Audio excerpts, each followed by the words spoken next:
je voudrais vous inviter à vous abonner à cette page et à recruter d'autres gens qui vont s'abonner. Pour quelle raison? Parce que c'est une chaîne qui est consacrée à la dézombification du peuple noir. Vous savez, en ma qualité de théologien, d'historien et d'expert en management public, je décide de mettre toute mon énergie et toute l'équipe qui travaille avec moi décide aussi de mettre toute son énergie à la dézombification du peuple noir. L'émission s'appelle Lumière sur le monde. Eh bien, cette lumière, ce n'est pas moi. Cette lumière, c'est le travail que nous faisons ensemble. Lorsque tout à coup, on réalise qu'on nous a roulé dans la farine, on réalise qu'on nous a trompés pendant, n'est-ce pas, des siècles, et que tout à coup, nous prenons conscience de nos ressources, nous prenons conscience de notre identité, et ayant pris conscience de tout cela, nous prenons la décision de partager ce que nous sommes, ce que nous comprenons avec les autres. Donc, nous avons besoin d'avoir une masse critique d'hommes et de femmes noirs réveillés qui vont changer, n'est-ce pas, leur pays respectif pour la gloire de nos ancêtres. Nos ancêtres méritent cela. Ils se sont sacrifiés pour nous et c'est à nous aujourd'hui de prendre le relais. Comment on le fait? On le fait en se dézombifiant et en dézombifiant les autres. Je vous invite donc à liker ce qui se fait sur cette chaîne, à le sharer, à le partager avec les autres, à vous abonner et si vous l'avez fait déjà, à recruter d'autres qui vont s'abonner. On est ensemble, on garde le moral car tant que va le moral, tout va.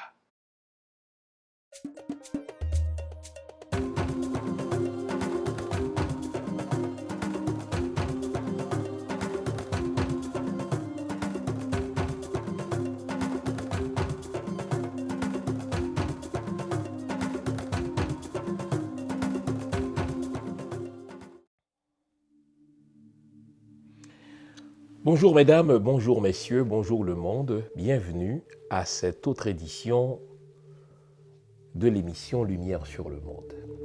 Et oui, nous allons une fois de plus parler de la crise haïtienne, cette crise plurifactorielle. Plusieurs facteurs donc nous ont précipités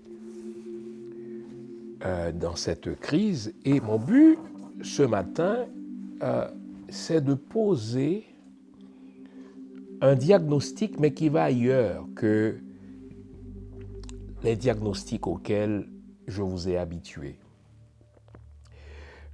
Jusqu'à présent, et avec raison, nous avons parlé de l'aspect politique de la crise, nous avons parlé de l'aspect géopolitique de la crise, nous avons parlé de l'aspect, ma foi, je l'ai dit, éducationnel de la crise, etc. Mais vous savez que, à bien des égards, tous ces facteurs-là, tous les aspects que je viens de mentionner de la crise sont peut-être moins dommageables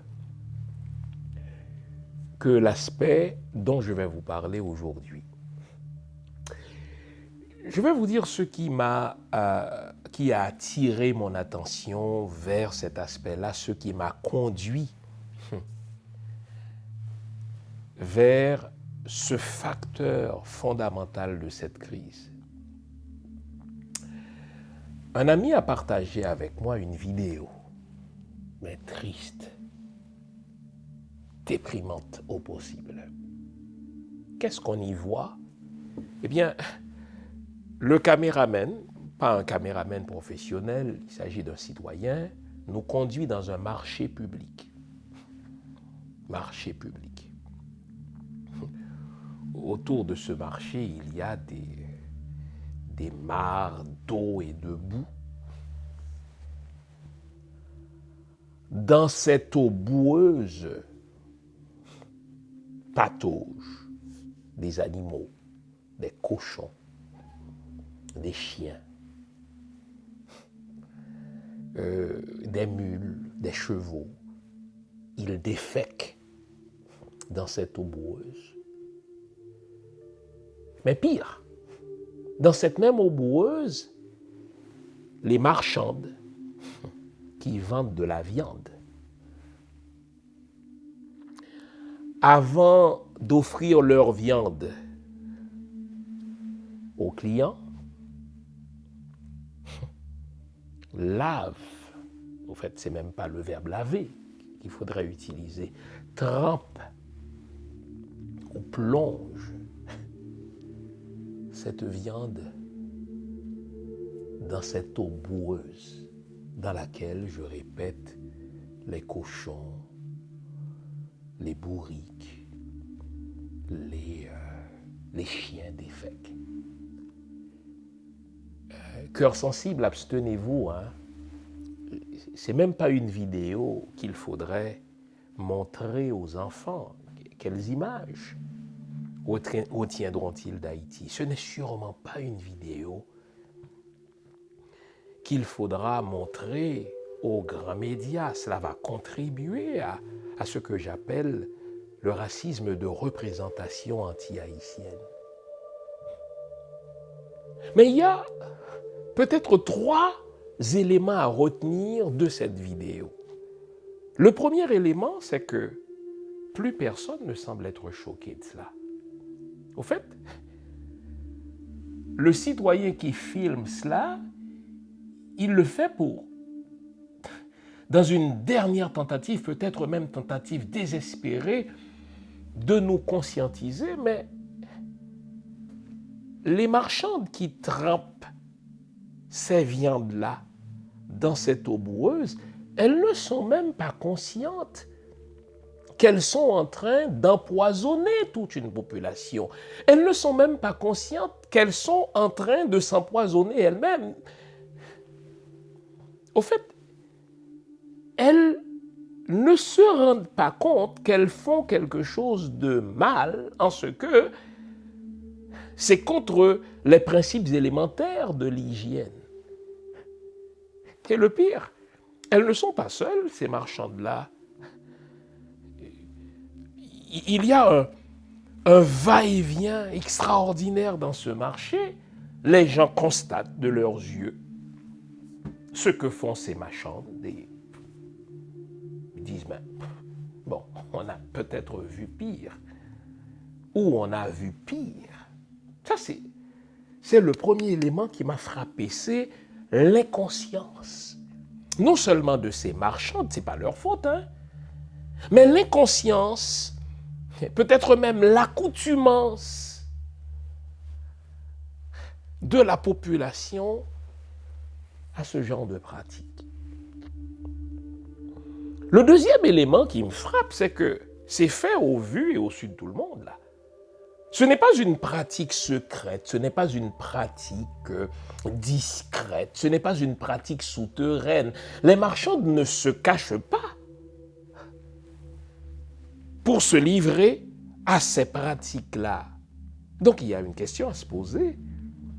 Où est l'État? On a un ministère de la Santé à la tête duquel se trouve un ministre et dans lequel travaille, bon Dieu, toute une pléthore de fonctionnaires. La fonction publique en Haïti est pléthorique. Où est le ministère de la Santé publique? Mais c'est un problème de santé publique que celui-là. Entre-temps, vous avez un ministre de la Santé publique, vous avez un directeur général, n'est-ce pas, de la Santé publique, donc une espèce de sous-ministre. Vous avez des fonctionnaires de la santé publique. Ils sont payés, ces gens-là. Mais ils ne font pas leur boulot. Mais où est l'État? En parlant de l'État, ce n'est pas seulement le ministère de la Santé publique qui est responsable de ce type de ce portefeuille-là, mais où est le ministre ou la ministre de la Sécurité publique? Au fait, ces gens-là sont en train d'empoisonner la population, ils sont en train de s'empoisonner eux-mêmes, mais vous avez un ministre de la Santé qui est sénile, mais qui demeure ministre de la Santé. Vous avez une ministre de la Justice qui ne fout rien, mais qui est quand même payée, à part le fait de prendre des photos, d'aller accueillir, n'est-ce pas, le Premier ministre quand il revient d'un voyage inutile. Cette ministre de la Justice ne fout rien. Donc, la deuxième chose qui frappe, qui choque, c'est « mais où est l'État dans tout cela ?» La troisième chose qui frappe, et celle-là, elle me scie les jambes. C'est l'illustration de ce que j'appelle la démonisation de l'haïtien. C'est une illustration de la dépersonnification de l'haïtien. Quand on arrive à un stade où on trempe la viande que l'on va vendre dans une eau boueuse dans laquelle les cochons, les bourriques, les chiens viennent de déféquer, que non seulement on consomme cette viande, mais qu'on la vend au vu et au su de tout le monde, c'est qu'on n'est plus au stade d'un humain. On n'est plus au stade, pour reprendre notre formule créole, on n'est plus au stade d'un moun.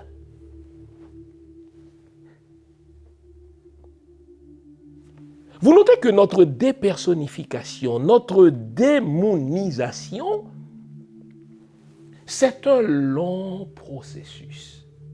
Et s'il vous plaît, n'allez pas croire que c'est un processus de la fatalité, n'allez pas croire que c'est un processus naturel, n'allez pas croire que c'est un processus, ma foi, qui est le fruit du hasard. Non, on y travaille à cette démonisation. Vous avez d'une part ceux qui fabriquent cette misère humaine, ceux qui fabriquent cette dépersonnification humaine. Vous avez d'une part ceux qui profitent de cette démonisation et d'autre part ceux qui la subissent, cette démonisation. Avez-vous déjà constaté cela? C'est l'une des expériences scientifiques auxquelles nous sommes le plus habitués. Vous mettez un crapaud dans de l'eau tiède et vous montez graduellement la température de l'eau jusqu'à ce que le crapaud meure dans l'eau. Mais c'est exactement ce qu'on est en train de nous faire. Quand je dis « on », il y a les profiteurs, les créateurs de cette misère humaine, ceux qui maintiennent la population haïtienne dans cette misère infra-humaine. C'est à la fois des nationaux avec leurs patrons internationaux. Cette vidéo-là dont je vous parle et qui circulait là sur Internet, vous pensez que les diplomates accrédités en Haïti ne l'ont pas vu? Voyons donc. Ils l'ont vu, ils l'ont commenté dans leur correspondance diplomatique. Lorsqu'ils mangent dans des restaurants huppés de Pétionville, ils sont en train de rire de nous en disant « Écoutez, ces Haïtiens-là ne sont plus des humains ». Ils se partagent les vidéos pour dire « Écoutez, voilà l'Haïtien ». Et ce sont ces mêmes diplomates qui ont le culot, qui ont la méchanceté de maintenir au pouvoir politique, pouvoir économique, des nationaux qui fabriquent cette misère, qui en profitent et qui font le choix de laisser mourir à petit feu une population haïtienne qui ne leur a rien fait et qui ne cherche qu'à vivre. Tout dans ce pays est déshumanisant. Tout dans ce pays conduit à la démonisation de l'haïtien. Regardez, depuis 6 à 8 mois, il n'y a pas une seule ville en Haïti qui profite des bienfaits de l'électricité. Au Cap haïtien dont je suis natif, enfin c'est tout le département du Nord, on me dit que c'est depuis 6 à 8 mois qu'on n'a jamais vu la couleur du courant électrique. À Port-au-Prince, la capitale, où se trouvent tous les ministères, y compris la primature, mais il n'y a pas d'électricité non plus. Entre-temps, vous avez quelque chose, on va l'appeler quelque chose. Vous avez une patente, vous avez une coquille vide qui s'appelle l'électricité d'Haïti et qui continue, tenez-vous bien, à facturer les gens. Vous avez une coquille vide qu'on appelle l'électricité d'Haïti, à l'intérieur de laquelle travaillent des gens qui sont richement payés. Payés à faire quoi? Je ne sais pas. Vous avez des structures de l'État qu'on appelle structure des travaux publics, etc. Vous avez une structure avec des engins lourds qui sont censés s'occuper du curage de nos canaux, mais allez vous promener à travers le pays. Le pays est à ce point sale.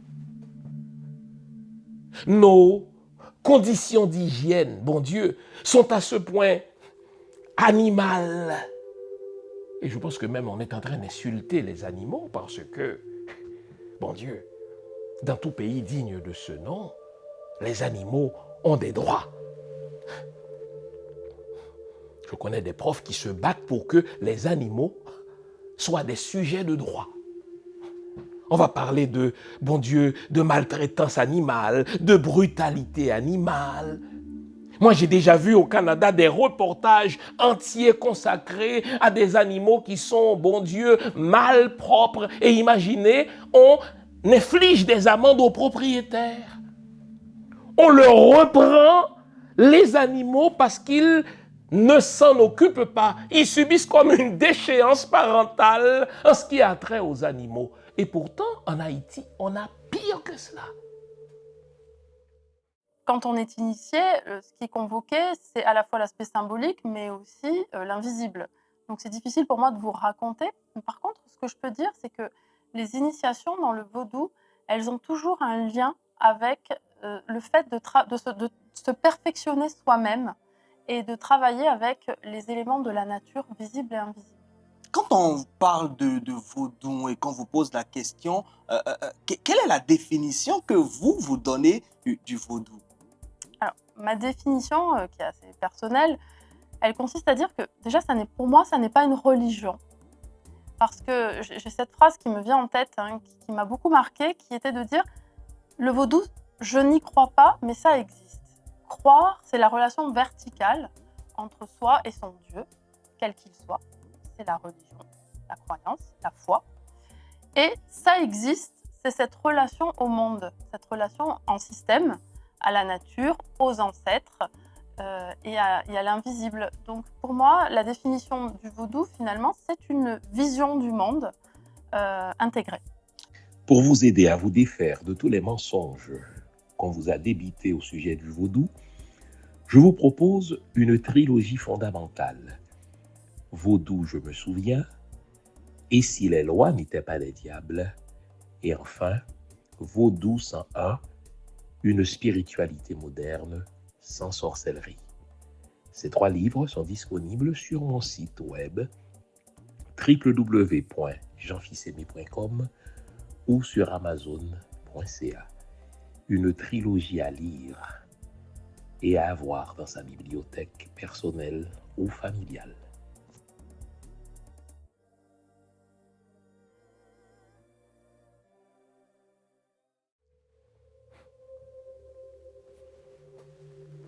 C'est de cet Haïti-là qu'Ariel prend plaisir à être le Premier ministre.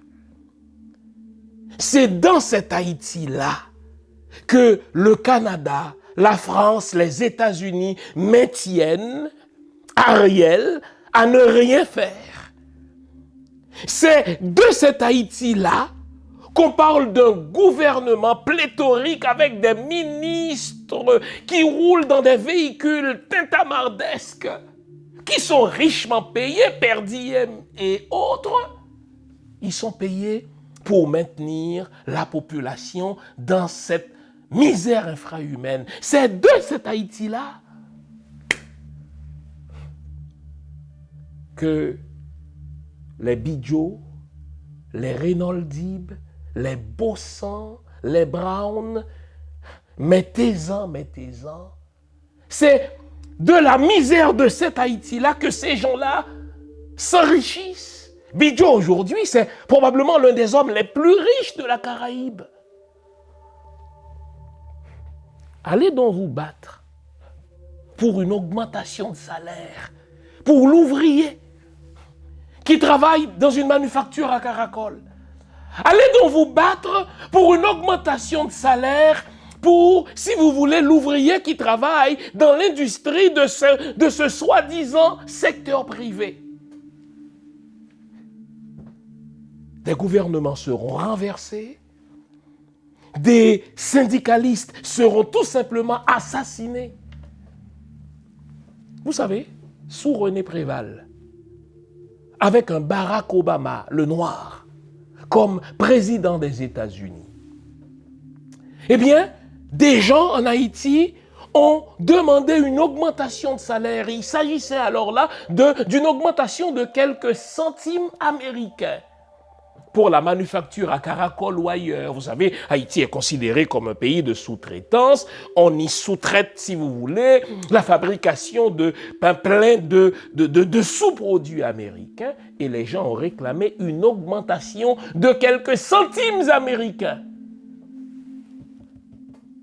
Le Barack Obama, le noir honteux, le premier président noir des États-Unis, qui n'était même pas foutu de rendre une visite officielle au premier État noir indépendant de la même Amérique, lui qui est de descendance africaine, honte à lui. Lui qui même, après le terrible tremblement de terre, qui nous a ravis près de 500 000 de nos frères et sœurs, il n'est même pas foutu d'aller rendre une visite de courtoisie, une visite humanitaire à cette république voisine des États-Unis, mais que les États-Unis ont tant exploité pour toutes sortes de raisons. Eh bien, Barack Obama a posé son veto personnel à cette loi qui réclamait une augmentation de quelques centimes américains pour ces gens qui travaillaient ou qui travaillent encore dans des manufactures. Moi, j'en sais quelque chose. Quand je parle de ça, c'est mes entrailles qui s'émeuvent. Dans les années 70, dans les années 80, mon père a travaillé dans une manufacture à Port-au-Prince où l'on fabriquait des balles de tennis. En ce moment-là, je ne sais pas si Haïti l'est encore, Haïti fut le premier pays producteur de balles de tennis. Imaginez, les amis. Le premier pays producteur de balles de tennis. On ne joue pas au tennis. Mais les États-Unis ont besoin de balles de tennis. On a donc implanté en Haïti des manufactures pour produire des balles de tennis. Mon père gagnait 15 gourdes par mois. 15 gourdes par mois. Nous sommes au début des années 80, là. 15 gourdes par mois. Sur ces 15 gourdes par mois, il doit payer un logement. Sur ces 15 gourdes par mois, il doit se nourrir. Sur ces 15 gourdes par mois, il doit nourrir ses enfants et 9 fois sur 10, ces 15 gourdes par mois n'arrivaient pas à temps. Quand il fallait que les ouvriers soient payés, tout à coup, le patron, l'un de ces oligarques malpropres, inhumains, que je déteste, quand il fallait payer, n'est-ce pas, le premier du mois, mais tout à coup, le patron avait un voyage en France, il avait un voyage aux États-Unis, il avait un voyage à Washington, il revenait 15 jours plus tard. Mais pire, le Code du travail établissait un certain nombre de droits pour les ouvriers. Ils avaient droit à un certain nombre de semaines payées, ils avaient droit à une semaine payée, etc. Mais quand on allait voir ce patron pour dire, écoutez, cette semaine-là doit être payée, même si on est en vacances, mais il riait à la face de ces ouvriers-là. Et j'oublierai jamais cela, les amis. J'étais encore très jeune. Un Noël, mon père est venu à la maison. Il est revenu de Port-au-Prince et puis il me demandait qu'est-ce que je voulais comme cadeau de Noël. Et puis à ce moment-là, il y avait ces revolvers là, lumineux, quand on appuyait sur la gâchette et puis ça faisait un drôle de bruit et puis c'était lumineux, etc. Il m'a demandé le prix de ce jouet. Et moi, je m'étais informé, imaginez, le jouet coûtait précisément 15 gourdes. Je vous en parle encore. Précisément 15 gourdes. Mes amis dans le quartier l'avaient, donc pour moi, 15 gourdes, c'était quelque chose de facile qu'un parent qui travaille puisse s'offrir. Et c'est la seule fois que j'ai vu pleurer mon père. Mon père, c'est l'homme qui a été élevé selon cet adage malsain, à savoir un homme ne doit pas pleurer. Il faut qu'il garde tout en dedans. Un homme doit jouer le dur. Il ne faut pas qu'il ait l'air faible, comme si pleurer, c'était faire montre de faiblesse. Je suis tout à fait contre cela aujourd'hui. Il faut montrer au contraire ses vulnérabilités. Nos vulnérabilités nous grandissent au contraire. Mais c'est la première fois, répétais-je, que j'ai vu pleurer mon père. Il a dit, je travaille plus de 60 heures semaine pour gagner 15 gourdes par mois. Mon salaire ne me permet même pas d'offrir à mon fils, son fils aîné, un jouet à Noël. Et je l'ai vu pleurer. Quand je vous en parle,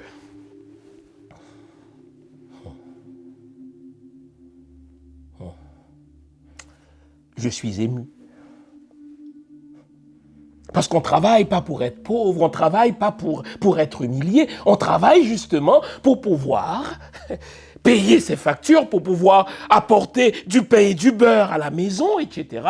Mon père travaillait, mais plus il travaillait, plus misérable il devenait, plus il travaillait, plus pauvre il devenait. C'est cette fabrication de misère humaine-là qui a commencé lentement et par laquelle on veut faire payer au peuple haïtien de s'être mis debout au 19e siècle pour se déclarer le premier État noir indépendant. C'est cette misère-là qu'on continue de fabriquer, qu'on entretient et par laquelle on nous déshumanise, par laquelle on nous démonise. Tout dans ce pays, et on va en parler, tout dans ce pays est déshumanisant. Tout dans ce pays est démonisant. Donc, vous, les francophones, quand vous m'entendez dire désormais démonisation, entendez déshumanisation. Quand vous m'entendez dire, n'est-ce pas, démoniser, entendez, n'est-ce pas, déshumaniser. Tout dans ce pays vise la démonisation de l'haïtien. Parce que quand on est démonisé, on ne connaît pas ses droits vis-à-vis de l'État. Quand on est démonisé, on ne regarde plus le blanc dans les yeux. Quand on est démonisé, on ne sait plus si ce coin de terre que Dessalines et les autres ancêtres nous ont laissé en héritage, on ne sait plus s'il est à nous ou bien s'il est à Biden, s'il est à Mélanie Joly, s'il est à Sébastien Carrière, s'il est à Justin Trudeau. Quand on est démonisé, on pense que notre seul espoir, c'est de fuir ce beau pays vers, n'est-ce pas, le partout-ville. Quand on est démonisé, on s'imagine que notre seul espoir, c'est d'attendre le retour de Jésus, c'est d'aller au ciel où Jésus est en train de nous préparer un palais en or. Quand on est démonisé, on n'entre plus en politique pour servir, mais pour s'enrichir, pour échapper à la misère de la majorité. Quand on est démonisé, on ne s'aime plus, on aime l'autre. Et conséquemment, on rejette tout ce qui est sien au profit de ce qui appartient à l'autre. Quand on est démonisé, on se fait entrer dans la tête que nous sommes maudits. Quand on est démonisé, eh bien, on se laisse convaincre qu'on est inférieur. Quand on est démonisé, on se laisse convaincre que le problème d'Haïti est à ce point titanesque que la solution doit venir du blanc, ceux-là même qui ont créé de concert avec quelques nationaux cette misère infrahumaine. Quand on est démonisé, l'ennemi blanc étranger ne se donne même plus le vernis d'une certaine élégance dans ses manœuvres déshumanisantes, mais il se moque de nous. À la face du monde, vous avez vu Mélanie Joly, qui a promis d'aider la police haïtienne en y envoyant des professionnels d'armes, mais qui ont à ce point peur d'Haïti qu'ils choisissent d'installer leur bureau où en République dominicaine, qui contribue elle aussi à nous déshumaniser, à nous démoniser en laissant entrer en Haïti des armes de guerre. Moi, l'illustration à laquelle je pense, c'est qu'est-ce que vous diriez d'un pays qui choisirait d'aider la Palestine, mais qui, pour aider la Palestine, choisit d'installer ses bureaux officiels en Israël? Trouvez l'erreur. La Palestine subit les affres de l'État d'Israël et pourtant, imaginez un pays de bonne foi qui choisirait d'ouvrir un bureau pour aider l'État palestinien, mais en s'installant en Israël. Ce serait insulter les Palestiniens et on les verrait se révolter spontanément. Mais écoutez, Mélanie Joly se fout de la gueule des Haïtiens. Dans son gouvernement, il y a un Haïtien. Dans le bureau privé du Premier ministre canadien, donc la structure la plus puissante de l'État canadien, siège une Haïtienne. Et il n'y a pas un seul cerveau qui ait jamais ouvert un livre d'histoire sur les relations tumultueuses entre la République dominicaine et Haïti pour dire à Mélanie Joly, pour dire à Justin Trudeau, ne faites pas cela.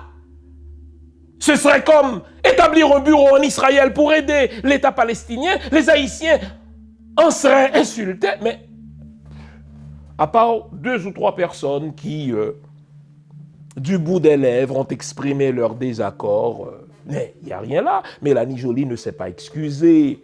Sébastien Carrière, un gros imbécile, ne s'est pas excusé au nom de l'État haïtien. Pourquoi moi je le vise? Parce qu'il a été élevé par un Haïtien. Le beau-père qui a élevé Sébastien Carrière, c'est un Haïtien. Et aujourd'hui, il manipule tout le monde parce qu'il croit connaître l'Haïtien. Pour lui, l'Haïtien, c'est ça.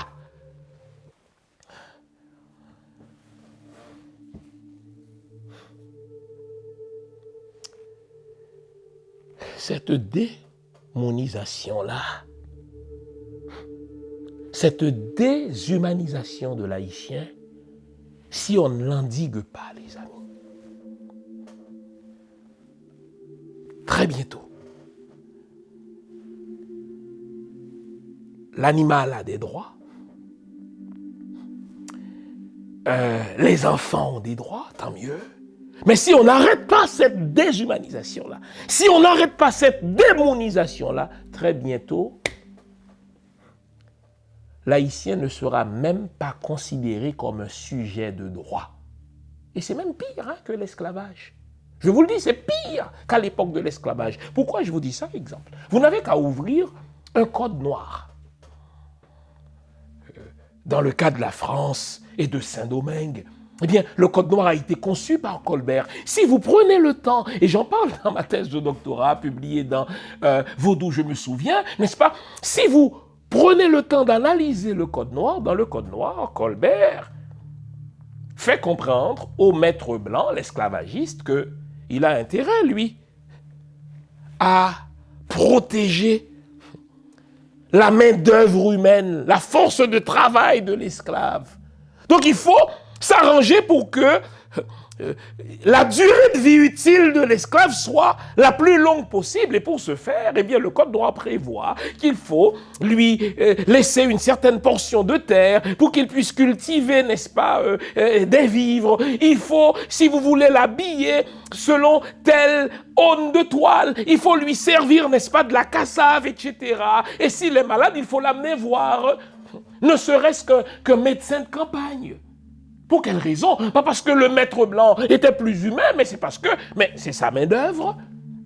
Il veut la protéger, cette main-d'œuvre-là. Il veut que cette main-d'œuvre-là aille au-delà des 5 années de vie utile. Le Code noir de l'époque de l'esclavage prévoyait que le maître devait habiller l'esclave. Il prévoyait que le maître devait le nourrir. Il prévoyait que le maître devait lui laisser un certain jour de repos le dimanche. Il prévoyait que l'esclave devait s'amuser, d'où les calendas, là, n'est-ce pas? Et lui laisser le temps de se livrer à ces danses africaines, etc., qui l'amusaient.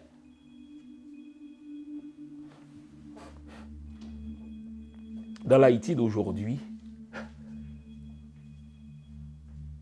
par cette déshumanisation, par cette démonisation de l'haïtien, mais l'État n'a aucune obligation. L'État n'a pas l'obligation de protéger l'homme haïtien. Il dit, moi, je ne peux pas, mais je veux quand même rester au pouvoir. L'État n'a pas l'obligation de fournir l'eau potable à l'haïtien. Il dit, moi, je ne peux pas, mais je veux quand même continuer à être payé. L'État n'a pas l'obligation, si vous voulez, d'éduquer, n'est-ce pas, d'instruire l'haïtien. Il dit, moi, je ne peux pas, mais comme ministre de l'Éducation, je veux continuer à être payé.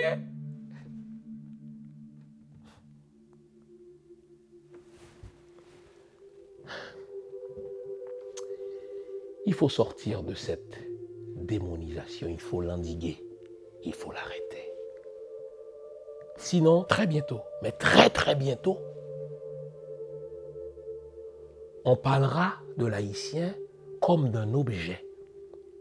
On parlera de l'haïtien comme d'un peuple qui a existé, qui une fois a vaincu l'armée anglaise, l'armée française, l'armée espagnole, mais ce peuple-là n'est plus. Car même s'il y a encore des gens qui vont continuer à se faire appeler haïtiens, ils ont un traitement pire que celui qui est réservé aux animaux dans les pays de droit. Tout le monde s'accoutume, tout le monde s'habitue. Personne ne veut toucher cet aspect-ci de la chose. Et chacun veut seulement tirer son épingle du jeu. Vous avez vu, hein? Vous avez sûrement vu le film Titanic, là. Quand le bateau coulait, eh bien, chacun essayait de s'accrocher à un morceau de planche, de s'accrocher à une corde, de s'accrocher à un je ne sais quoi, mais sans réaliser que finalement, nous sommes dans le même bateau, qu'on s'accroche à un morceau de planche ou à une corde. Tout ce qu'on peut espérer, c'est de repousser notre mort de 30 minutes, d'une heure, mais qu'on va tous crever. Qui doit arrêter cette démonisation? Qui doit arrêter cette déshumanisation? Nous tous. Et je vais tenter, après la pause, de vous dire comment faire là. L'introduction était longue, vous êtes habitués. Offrez-vous à ce stade-ci une tasse de thé, une tasse de café, bref, tout ce qui est de nature à vous garder éveillé. Car ce matin encore, nous allons nous dire les vraies affaires. À tout à l'heure. Il se trouve qu'un hashtag qui au départ était interne à la communauté noire, lorsque Alicia Garza et ses amis organisent plus que jamais, ou du moins écrivent cette lettre d'amour à la communauté noire, c'était une discussion interne pour dire aux nôtres, nos vies comptent. Ça a du sens. Mais lorsque les médias néolibéraux américains reprennent ce hashtag, ils donnent une connotation victimaire à ce hashtag et poussent notre population à se présenter comme des mendiants demandant à l'Occident, nos vicomtes, s'il vous plaît, respectez-nous. Mais il y a bon nombre de Noirs qui ne se sentent pas concernés par ces réalités. En Occident, être noir, c'est une place qu'on vous assigne, celle du plus bas échelon social. C'est être porteur d'un crime qui ne dit pas son nom, au point de courir le risque constant de se faire interpeller par la police, jusqu'à 5 fois plus que les autres communautés. Être noir, c'est accuser un taux de chômage jusqu'à 2 fois plus élevé que les autres communautés. Être noir, une fabrication occidentale. Comment détruire la matrice? Invente sur mon site www.jeanfils-aimé.com ou sur amazon.ca. Procurez-vous votre copie maintenant.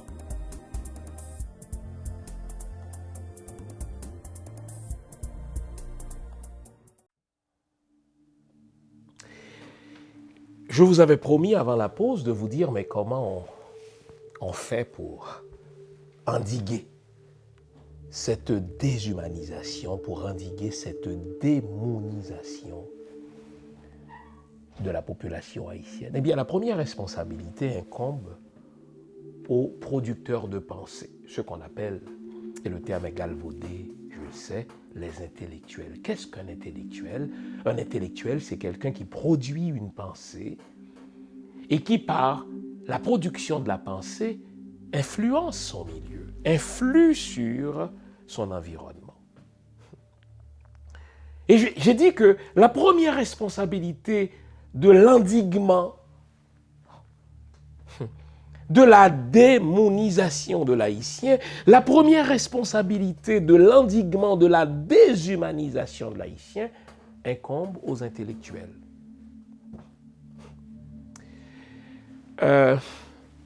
Si vous prenez, par exemple, un manuel d'histoire populaire des États-Unis, jamais, vous allez voir où je vais en venir, jamais vous allez voir, vous ne verrez dans un manuel d'histoire populaire des États-Unis l'auteur dire du mal de son propre peuple, dire du mal des fameux Pilgrim Fathers, les pères pèlerins, les pères fondateurs.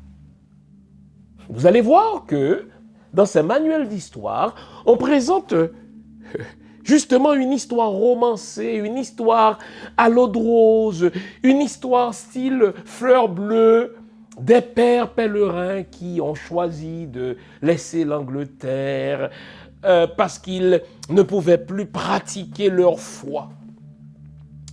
Et donc, en quête d'un territoire pour pouvoir vivre leur foi chrétienne, nos pères fondateurs sont arrivés quelque part en Amérique. Et là, on ne va pas rappeler que cette Amérique-là était habitée par une population dont l'histoire et la civilisation sont plusieurs fois millénaires.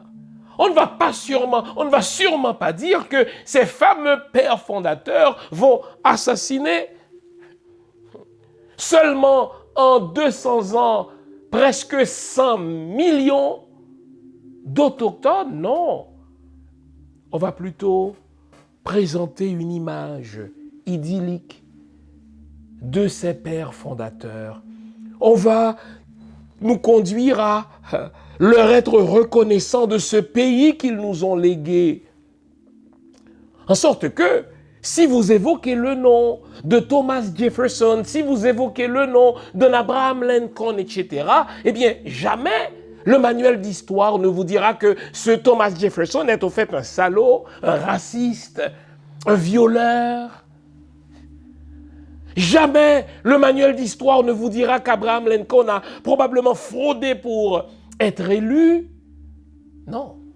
Ça, il faudra chercher longtemps dans des manuels d'histoire rédigés par des gens très avancés ou pour des gens très avancés pour découvrir ces vérités-là. Vous l'avez vu, le gouverneur de la Floride, le très détestable Ron DeSantis, il s'est opposé à certains pans de l'histoire américaine pendant lesquels on révèle le racisme, n'est-ce pas, des Américains contre les Noirs, pans d'histoire dans lesquels on parle ouvertement, n'est-ce pas, des lois Jim Crow. Il a dit non.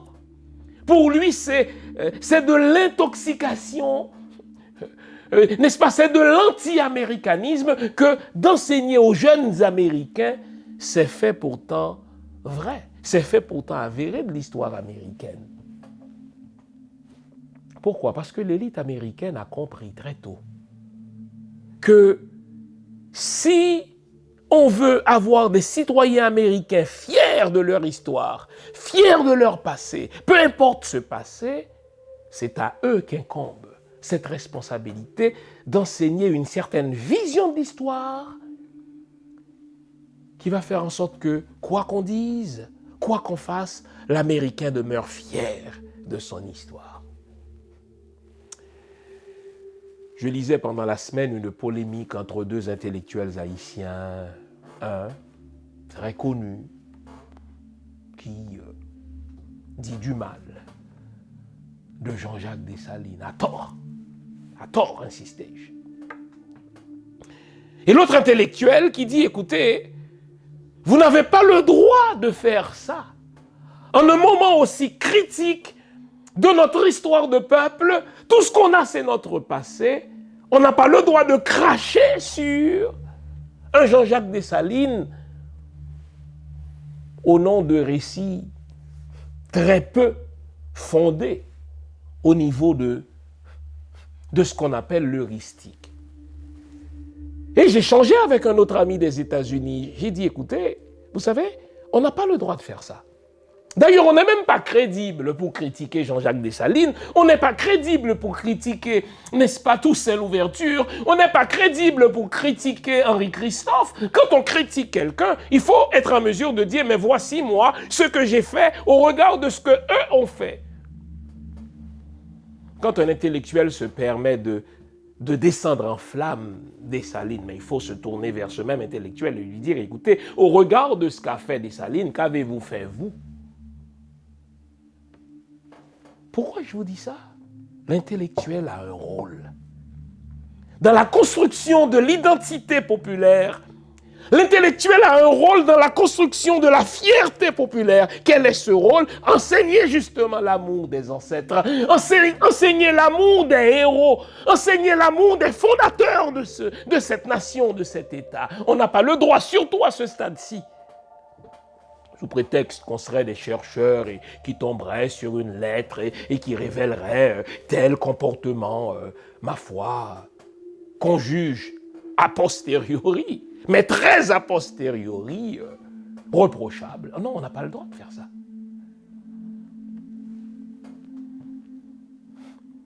Pensez-vous que des intellectuels chinois iront jusqu'à enseigner à de jeunes Chinois des erreurs de Mao?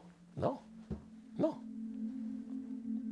Mao a fait ce qu'il fallait dans un contexte où la Chine était, si vous voulez, exposée par ses voisins, avec une population extraordinaire, avec de peu de moyens. Mao a fait ce qu'il devait.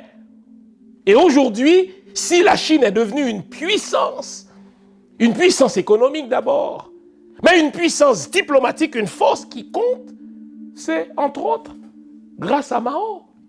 Et si Mao n'avait pas fait ce qu'il a fait, la Chine n'en serait pas là aujourd'hui. Imaginez, ça fait à peine 60 ans. Si Mao n'avait pas tué ceux qu'il a tués, s'il n'avait pas pris ces décisions drastiques qu'il a prises, mais la Chine ne serait pas là. Et vous pensez qu'un intellectuel aujourd'hui, au nom de son intellectualité, se permettrait de critiquer Mao? Non. Et avec raison. Sauf quelques intellectuels de gauche aux États-Unis. Connaissez-vous de grands intellectuels qui critiquent Thomas Jefferson? Non. Connaissez-vous de grands intellectuels français qui critiquent Napoléon Bonaparte, le raciste? Non. Même un Emmanuel Macron, il y a 2 ans de cela, encensait Napoléon Bonaparte, le va-t-en-guerre Bonaparte. Celui qui a mis toute l'Europe à feu et à sang, au point que l'Europe entière a dû se liguer contre lui. Mais Macron n'a pas parlé de ces aspects-là de la vie de Bonaparte. Il a même dit de Bonaparte qu'il est le fondateur de la France moderne. Pourquoi? Parce que lui, comme élite politique, il dit, moi, je n'ai pas le droit d'aller fouiller dans la vie de Bonaparte les squelettes qui vont le faire mal paraître aux yeux de la postérité. Mon rôle en tant que président, c'est d'apprendre aux Français à aimer Bonaparte pour ce qu'il nous a transmis comme héritage. Et nous devons, comme intellectuels, comprendre cela. Cela fait partie de notre vocation d'élite, pour reprendre la formule de Price-Mars, d'être des constructeurs de fierté, d'être des bâtisseurs d'identité haïtienne. Moi, j'en ai marre. Moi, je vous le dis, j'en ai marre de ces intellectuels, de ces historiens, de ces sociologues, de ces politologues qui prennent plaisir à cracher sur Toussaint Louverture, sur Dessalines, sur Capois-Lamont, sur Christophe. Mais merde, que faites-vous au regard de ces gens-là? Fermez-la, votre putain de gueule. Si vous n'étiez pas vous-même un traître à votre propre histoire, plutôt que de montrer ces petites bêtes-là, vous contribueriez au contraire à faire aimer ces bâtisseurs-là à la postérité. Notre jeunesse en a besoin. C'est pas pour rien que j'entreprends d'écrire sur Toussaint Louverture. Bien sûr que dans la vie de Toussaint Louverture, comme dans la vie de tout homme, tout autre homme, il y a des choses questionnables. Il y a des choses que, a posteriori, j'aurais peut-être fait autrement. Mais qui suis-je pour le démolir en flammes? Non, au contraire. Ces gens-là ne méritent que nos hommages parce qu'ils nous ont légué au prix de leur sang, au prix de leur vie, au prix de nombre de sacrifices, ce que nous avons dilapidé comme héritage. Alors nous n'avons aucune crédibilité en tant qu'intellectuels de les critiquer. Notre rôle en tant que producteurs de pensée devrait être d'être des bâtisseurs d'identité. Moi, il y a de ces intellectuels, de ces influenceurs, de ces analystes politiques que je n'écoute pas pour une seule raison. À chaque fois qu'ils ouvrent leur putain de gueule, c'est pour dire du mal de nos ancêtres. Je n'aime pas, je vous le dis, j'ai un préjugé défavorable vis-à-vis des enfants qui passent leur vie à critiquer leurs parents. Bon, évidemment, il y a des cas abusifs, pas vrai? Je ne parle pas de viol, là, ici. On est ailleurs, là. Je ne parle pas d'inceste, on est ailleurs. OK? Mais que de faire un reproche aux parents parce qu'ils n'étaient pas assez éduqués pour nous faire comprendre ceci, que de faire un reproche aux parents parce qu'il nous a fouettés quelquefois. Non, je suis pas pour ces enfants-là qui critiquent ainsi leurs parents. Encore une fois, j'ai fait le distinguo entre des cas très abusifs de viol, d'inceste, etc. Mais en dehors de ces cas-là, un parent fait ce qu'il peut dans les limites qui furent les siennes. Mon père avait des défauts, tout comme moi j'ai des défauts vis-à-vis de mes filles. Ma mère a des défauts, tout comme moi j'ai des défauts. Même mon père ne mérite que des hommages. Vous allez jamais m'entendre dire quoi que ce soit de mal contre mon père. Vous n'allez jamais m'entendre dire quoi que ce soit de mal contre ma mère. Pourquoi? Parce que ce que je suis, je le dois à mes parents, avec leurs limites, avec leurs faiblesses. Et aujourd'hui, ça devient une mode. En tant qu'intellectuel, de dire, ah, mais vous savez, voici ce qu'ils ont fait, ces ancêtres-là. Mais je vous emmerde. Qu'avez-vous fait, vous, de l'héritage? Dites-moi, qu'avez-vous fait? La critique est aisée, disait l'autre. C'est tellement facile de critiquer l'autre, mais qu'avez-vous fait de cet héritage-là? Est-ce que vous êtes un bâtisseur d'identité, un bâtisseur de fierté? Vous savez, c'est ça que je m'impose comme devoir, comme mission à cette émission. Si je critique nos dirigeants, c'est précisément parce qu'ils sont indignes de cet héritage de nos ancêtres. Si je critique nos dirigeants, c'est parce qu'ils contribuent à la démonisation de l'haïtien, à sa dépersonnification, à sa réification, à sa réduction à l'état de choses. Je vais lire comme vous tous, qu'on peut lire sur Dessalines, tout ce qu'on peut entendre en termes de tradition orale sur Dessalines. Mais vers la fin, vous savez quoi? Je vais lui lever mon chapeau. Je vais déposer une gerbe sur son tombeau parce que ces gens-là ne méritent que des compliments. Donc si on veut endiguer la déshumanisation de l'haïtien, les intellectuels, les producteurs de pensée doivent être, et retenez bien ma formule, doivent être des bâtisseurs de fierté. Si vous voulez endiguer la démonisation, la déshumanisation de l'haïtien, vous devez être désormais des bâtisseurs d'identité. Parti de rien et défiant le monde. Toussaint Louverture confondit sa vie avec sa conquête de liberté.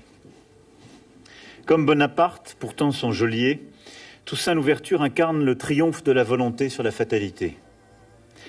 Né dans l'esclavage, mais ayant reçu la nature d'un homme libre, selon ses propres mots. Né vers 1743 sur une plantation de Saint-Domingue où la captivité, le labeur et les maladies faisaient succomber les esclaves avant leurs 40 ans, il savait la griffe du fouet sur la chair et la douleur des entailles sur la peau. Il découvrit aussi que ses parents, venus de l'actuel Bénin, avaient été séparés au moment de leur asservissement.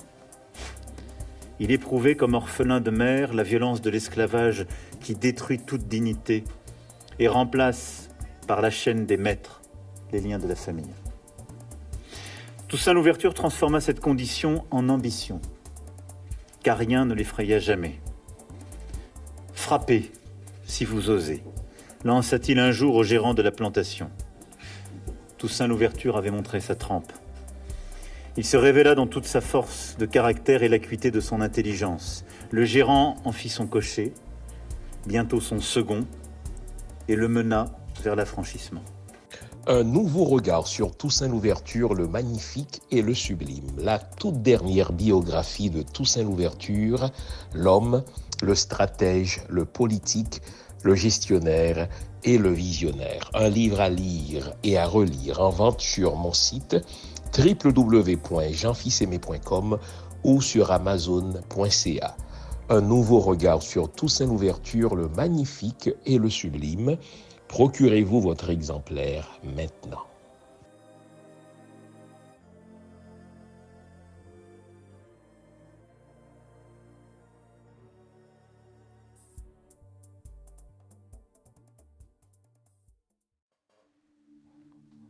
Il y a des intellectuels qui se donnent pour rôle de détruire tout ce qui est, tout ce qui fait notre fierté. Il n'y a rien de bon dans notre histoire, il n'y a rien de grand dans notre histoire, il n'y a rien de noble dans notre histoire, il n'y a rien de valable dans notre histoire, et puis waouh, ils se croient bons parce qu'ils crachent sur leurs ancêtres. Mais honte à vous, espèce de traître. Honte à vous, espèce de traître. Il y a des jours consacrés à Christophe Colomb, partout à travers le monde. Que fut Christophe Colomb? Un abuseur, un violeur, un voleur. Il fut à ce point un voleur que son propre pays, le pays qui a financé ses voyages d'exploration, l'Espagne, l'avait enfermé en prison. Et pourtant, aujourd'hui, il n'y a pas un seul Américain, un seul Espagnol, un seul Italien, puisqu'il était originaire de Gênes en Italie, qui n'éprouve de la fierté vis-à-vis de Colomb. À Montréal, il y a une avenue Christophe Colomb. Aux États-Unis, vous avez le Columbus Day. Pourquoi? Parce qu'il n'y a personne de parfait. Et chacun va choisir d'honorer ses ancêtres en fonction des biens qu'il lui a fait. Alors, si l'on veut endiguer la déshumanisation des Haïtiens, C'est à nous, producteurs de pensée, de devenir désormais des bâtisseurs d'identité, des bâtisseurs de fierté, plutôt que de cracher sur ce que nos ancêtres ont fait. Je n'ai aucun respect pour un intellectuel haïtien qui crache sur nos ancêtres. C'est clair.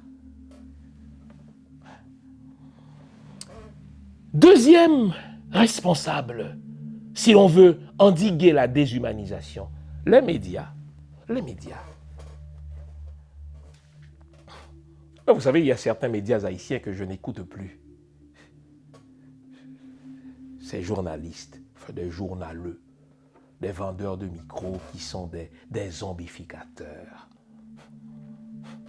Moi, je regarde Télémétropole, je dénonce Télémétropole. Je regarde des journalistes de Télémétropole, des journalistes de Le Nouvelliste, des journalistes de Magic 9, entre autres. Hein. À la première nouvelle, ils vont tendre un micro à Sébastien Carrière. Sébastien Carrière, c'est le pyromane qui fout le feu en Haïti comme ambassadeur du Canada à Port-au-Prince. À la moindre nouvelle, ils vont demander, espèce de blancolâtre, de petits flatteurs de sous-fifres, ils vont demander à l'ambassadeur français, mais qu'est-ce que vous pensez de ce qui se passe là en Haïti, imbécile? Espèce d'imbécile. Est-ce que vous connaissez des pays où des journalistes vont interroger des acteurs étrangers, donc des acteurs illégitimes, sur ce qui se passe dans leur pays? Quand vous interrogez Sébastien Carrière, espèce de flatteur, sur ce qui se passe en Haïti, quand vous interrogez un ambassadeur sur ce qui se passe en Haïti, vous êtes en train de légitimer son rôle d'usurpateur. Haïti n'est pas une colonie. La seule chose qu'on doit dire à ces ambassadeurs-là, c'est de fermer leur putain de gueule, c'est de fermer leur ambassade et de nous foutre la paix. Mais vous ne les laissez pas mettre, n'est-ce pas, leur putain de nez dans nos affaires. Puisque c'est eux qui ont créé, qui entretiennent cette misère, cette démonisation, cette déshumanisation dont je vous parle là. C'est rendu que des journalistes se sentent plus journalistes. S'ils peuvent interviewer tel petit pisseur de l'ambassade des États-Unis à Port-au-Prince. Ce sont des pisseurs. Hein. Vous ne pensez pas qu'on nous envoie de grands cerveaux.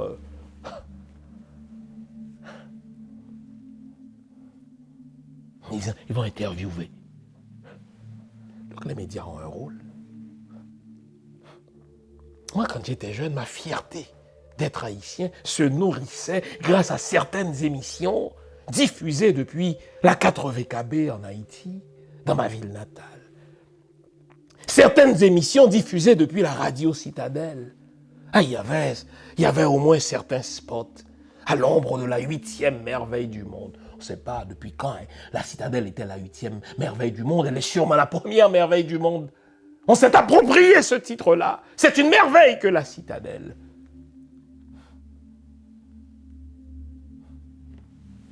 Haïti renaît de ses cendres. J'ai été élevé dans cette ambiance radiophonique où on nourrissait en nous la fierté.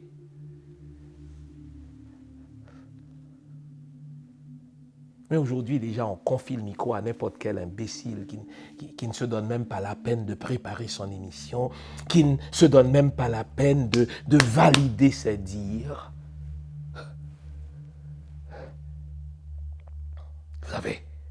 Vous avez une responsabilité, influenceur. Vous savez, moi, vu mon travail, mais je vais suivre ce qui se passe sur Internet. J'ai un critère pour écouter un influenceur, un seul. Est-ce qu'il aime Haïti? Il y en a qui n'ont pas mon niveau d'éducation, mais je vais quand même les écouter. Si je me rends compte que ces gens-là aiment Haïti. Mais il y a des gens que je n'écoute pas. Peu importe leur niveau d'éducation, ceux qui n'aiment pas Haïti, ceux qui détestent Haïti, qui vendent le pays aux Blancs, ceux-là, je les déteste. Et je les écoute pas. Et quand on m'envoie telle ou telle chose que tel influenceur a dite, précisément parce que je sais qu'il ou elle n'aime pas Haïti, poubelle. Les médias ont un rôle. L'école. Mais déjà, si je dis l'école a un rôle, je risque de faire du surplace. Je vais le dire autrement. La politique a un rôle. C'est pour cela que, voyez-vous, ce que je fais là, pour important qu'il soit, s'il n'aboutit pas à une prise de pouvoir politique, tout cela ne servira absolument à rien. On change un pays quand on a le pouvoir politique, quand on a les rênes politiques. Écoutez, tout ce qu'on fait là, mais qu'importe à Ariel. Qui met les dadas Ariel? Qui met les dadas Emily Prophète? Parce que le blanc les place là pour entretenir la démonisation d'Haïti. Donc à un moment donné, si on veut endiguer la démonisation de l'Haïtien, si on veut endiguer la déshumanisation de l'Haïtien, il faut qu'il y ait une équipe capable, une équipe fière, une équipe patriote, une équipe qui n'a pas peur du blanc. Il faut qu'il y ait cette équipe-là qui prenne le pouvoir et qui dise voici comment on va faire les choses, voici comment on gère un pays, voici comment on éduque une population, voici comment on instruit une collectivité. Mais là, aussi longtemps qu'on a des guignols comme Nesmi Maniga, qui fait partie d'un système de démonisation, de système de déshumanisation, comme on dit en créole, c'est laver main sur la terre. On changera les choses lorsqu'une équipe patriote, une équipe compétente, une équipe fière, prendra les rênes du pouvoir en Haïti.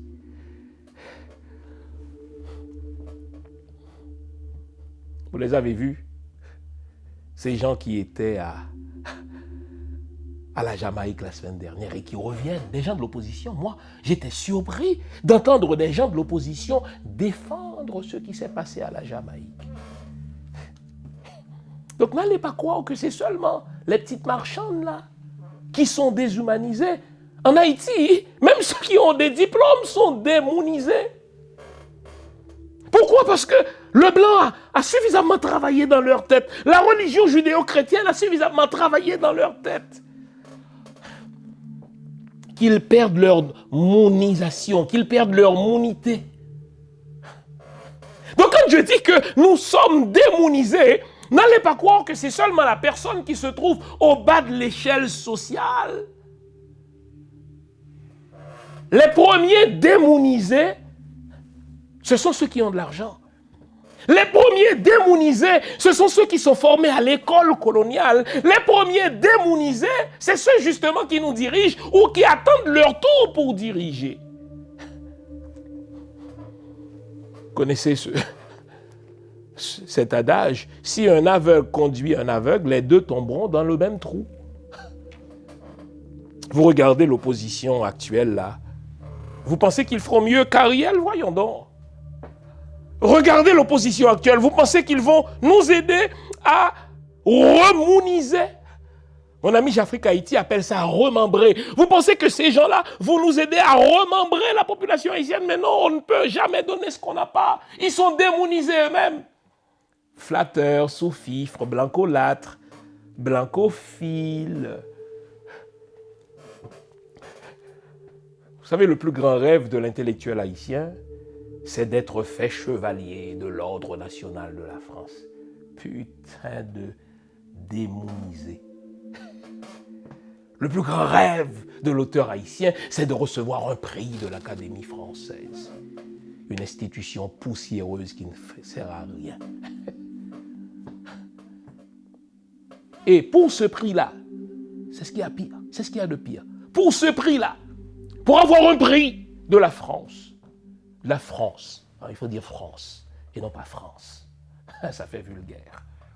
Pour être fait chevalier de l'ordre national de la France, ils sont prêts à vendre leur pays, leurs frères, juste pour avoir une médaille. Vous vous souvenez de ces intellectuels qui, en 2004, grenouillaient pour renverser un gouvernement légitime, le seul gouvernement élu dans toute l'histoire de ce pays, et qui détestaient Haïti à ce point tel qu'ils étaient prêts au sacrilège à célébrer 2004, donc les 200 ans de notre indépendance, dans les locaux de l'ambassade de la France, à manger du foie gras français. Ils sont allés là à l'invitation de Régis Debray, Ils sont allés là à l'invitation de l'ambassadeur de France. Cette même France qui avait réduit leurs ancêtres en esclavage et qui a tout fait pour nous empêcher d'avoir notre indépendance. Et qui même après l'avoir conquise cette indépendance, cette France qui nous a enchaînés par une dette infâme, une rançon mafieuse de 150 millions de francs, ces intellectuels-là, plus français que français, sont allés s'offrir un verre de champagne, du foie gras dans les locaux de l'ambassade française. Parce que pour eux, le plus grand honneur, comme dirait Maurice Sixto, c'est d'être perçus comme des Français. Car c'est une honte que de défendre Haïti contre la France. Ça s'appelle une haine primaire contre les Français. Ces gens-là ne vous parleront jamais en créole, parce que le créole, qu'est-ce que c'est? C'est un patois. Il faut parler français. Et ils vont s'entretuer, s'entrégorger pour savoir lequel d'entre eux méritera un prix de l'Académie française. Vous savez quoi? Je vous emmerde. Bande de sous-humains, bande de démonisés. Alors, ces gens-là, jusque-là, je disais, il faut les envoyer au garage de l'histoire, il faut les envoyer à la poubelle de l'histoire. Les dirigeants politiques ont un rôle dans la démonisation. Ils ont contribué à démoniser. Eh bien, pour remoniser l'haïtien, il faut une nouvelle équipe de politiciens, une nouvelle équipe de dirigeants qui savent pourquoi ils sont au pouvoir, pas pour se faire aimer du blanc, pas pour être nommé par le blanc. Le gars, il est candidat, mais à ce stade-ci, il est plus préoccupé par le regard que posera sur lui l'ambassadeur français, par le regard que posera sur lui l'ambassadeur américain. Et là, il fait son tour. Et quand tu lui demandes de fixer les responsabilités des Blancs malveillants dans la démonisation d'Haïti, alors là, il prend ses jambes à son cou. Ah mais Jean, vous savez, il ne faut pas faire ça, c'est de la haine primaire.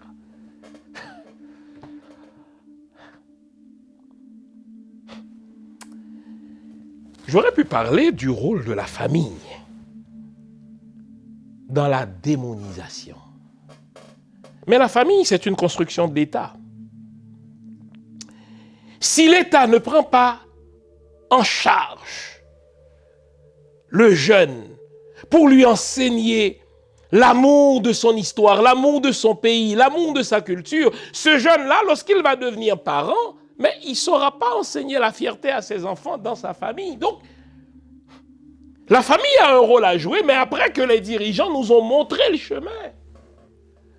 La démonisation de l'haïtien s'est accélérée au cours des 10 dernières années. Savez-vous pourquoi? Parce que tu as eu à la tête du pouvoir une équipe qui déteste les Haïtiens. Michel Martelly, Laurent Lamotte, n'est-ce pas, Lalo. C'est des gens qui n'ont qu'une envie, se faire du fric pour aller en jouir aux États-Unis. Alors là, ils sont prêts à vendre toutes les entrailles du pays aux Blancs. Ils détestent Haïti. Et conséquemment, qu'est-ce qu'ils enseignent à l'Haïtien? Faire du fric par tous les moyens. D'où les vitellums, d'où les barbecues, etc. Ça, c'est une production de nos dirigeants politiques.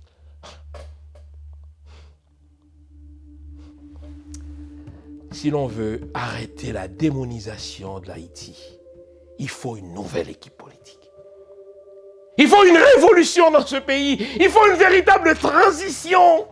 Transire en latin signifie passer du point A au point B. Il n'y a jamais eu de transition dans ce pays. On reste dans le point A, on change les visages, on se fait un peu de fric, on remet le pouvoir et on recommence.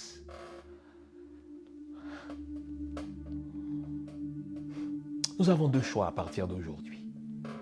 Continuer à nous fermer les yeux devant la déshumanisation de nos frères, ou prendre le taureau par les cornes et de dire, il faut arrêter ça là. On arrête ça comment? en devenant à partir d'aujourd'hui des bâtisseurs d'identité, des bâtisseurs de fierté, on fait ça comment? En ne commentant que ce qui vaut la peine d'être commenté, en faisant la promotion de ce qui mérite la promotion, on fait ça comment? En prenant le pouvoir.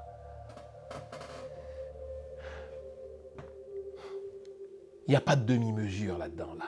Des petites négociations avec les ambassades pour des élections bidons, pour des passations de pouvoir. On le prend, le pouvoir, et on le gère à la Mao.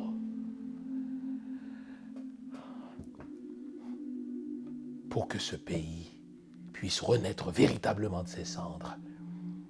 Pour que ce pays puisse enfin être à la hauteur des idéaux de nos ancêtres.